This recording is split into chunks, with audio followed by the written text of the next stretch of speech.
It has been a minute since I uploaded, and to get things back on track, we're going to talk about 5 random college football players that you more than likely forgot about. Some of them are more recent, and some of them go pretty far back, but either way, I'm very excited for today's video, and we're going to talk about their story, their college careers, and obviously what happened to them. But right before we can get into today's video, we are on the road to 100K, and to help us get there, be sure to hit that subscribe button, smash that like button for the algorithm, and turn on post notifications so you never miss when I upload. Now, let's get started and talk about 5 college football players you probably forgot about. Before we get started, it has been over 2 weeks since I last uploaded, and if I'm being honest, I was just extremely burnt out from the past season and honestly focused on some other things. But we are back and we will be better than ever, as we're going to have a lot of great videos this month and throughout the rest of the spring. Let's get into the video. The first guy we're going to talk about is the dude who's on the cover of the thumbnail, Rocky Lombardi. Many of you Big Ten fans likely remember this guy, as he had both a legendary last name and a legendary haircut. Going back in time though, his dad played for Arizona State, and his grandfather is a Hall of Fame high school football coach. Lombardi took a liking to the quarterback position, and when it came time to recruiting, he was actually pretty solid. Coming out of Valley High School in Des Moines, Iowa, Rocky was labeled as a 3-star recruit and the number 13 dual threat quarterback in the class of 2017. He had some Power 5 offers, but he decided to go up north and play for Michigan State. Lombardi would redshirt in 2017, and in 2018, he would actually get an opportunity to make his first career start. When Brian Lewerke went down with an injury, Lombardi was forced to start against Purdue. In that game, he threw for 318 yards and 2 touchdowns, and ended up leading them to a 23-13 win. I was at that game. It was not fun as a Purdue fan. From there, Lombardi would go back to being the backup, and that would happen once again in 2019. 2020 is when his time finally arrived to be the starter. Michigan State was under first-year head coach Mel Tucker, and Rocky had finally gotten his opportunity. So, how did he do? Well, it didn't go great. He did throw for 3 touchdowns in their upset road win over number 13 Michigan, but after a solid first 2 games, he threw 3 picks without a touchdown against Iowa and 2 picks against Indiana, which led him to getting benched in favor of Peyton Thorne, who was now the starter.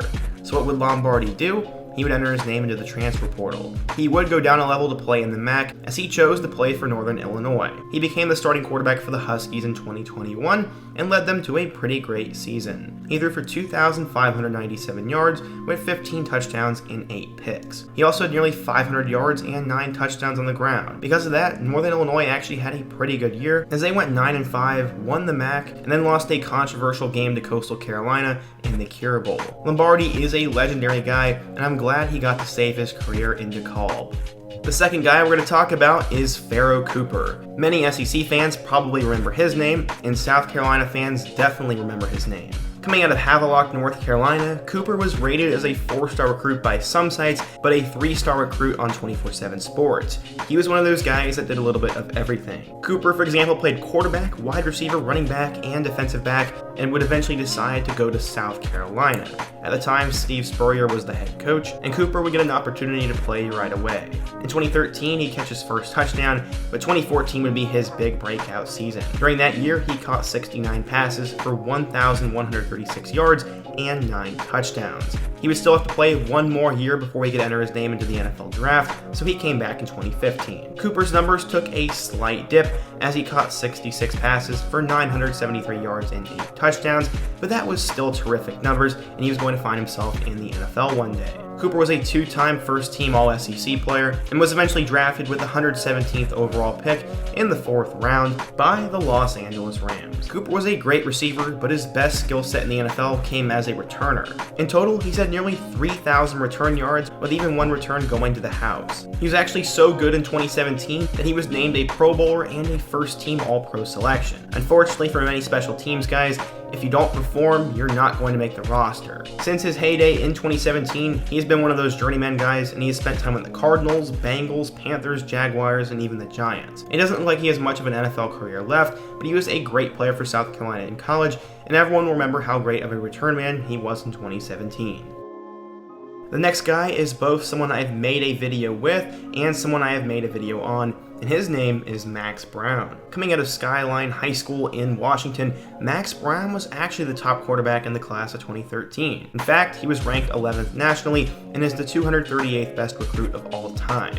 After a long recruitment, Browne decided he would go down south and play for the school all West Coast quarterbacks want to go to, USC. Unfortunately for Max, it wasn't the greatest football career. In fact, he didn't even get an opportunity to start until 2016.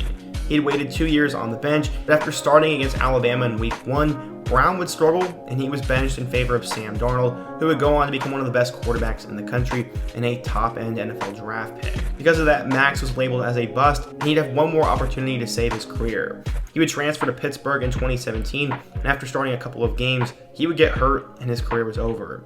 He did get offered a couple of workouts, but since then, Max has really embraced the label of a bust he's gotten and has used his story to motivate people, and he's honestly become one of the most inspiring football players ever. It's been a pleasure getting to know him over the last year or so, and he definitely has a fascinating football story. The next guy is someone who has been in the news lately.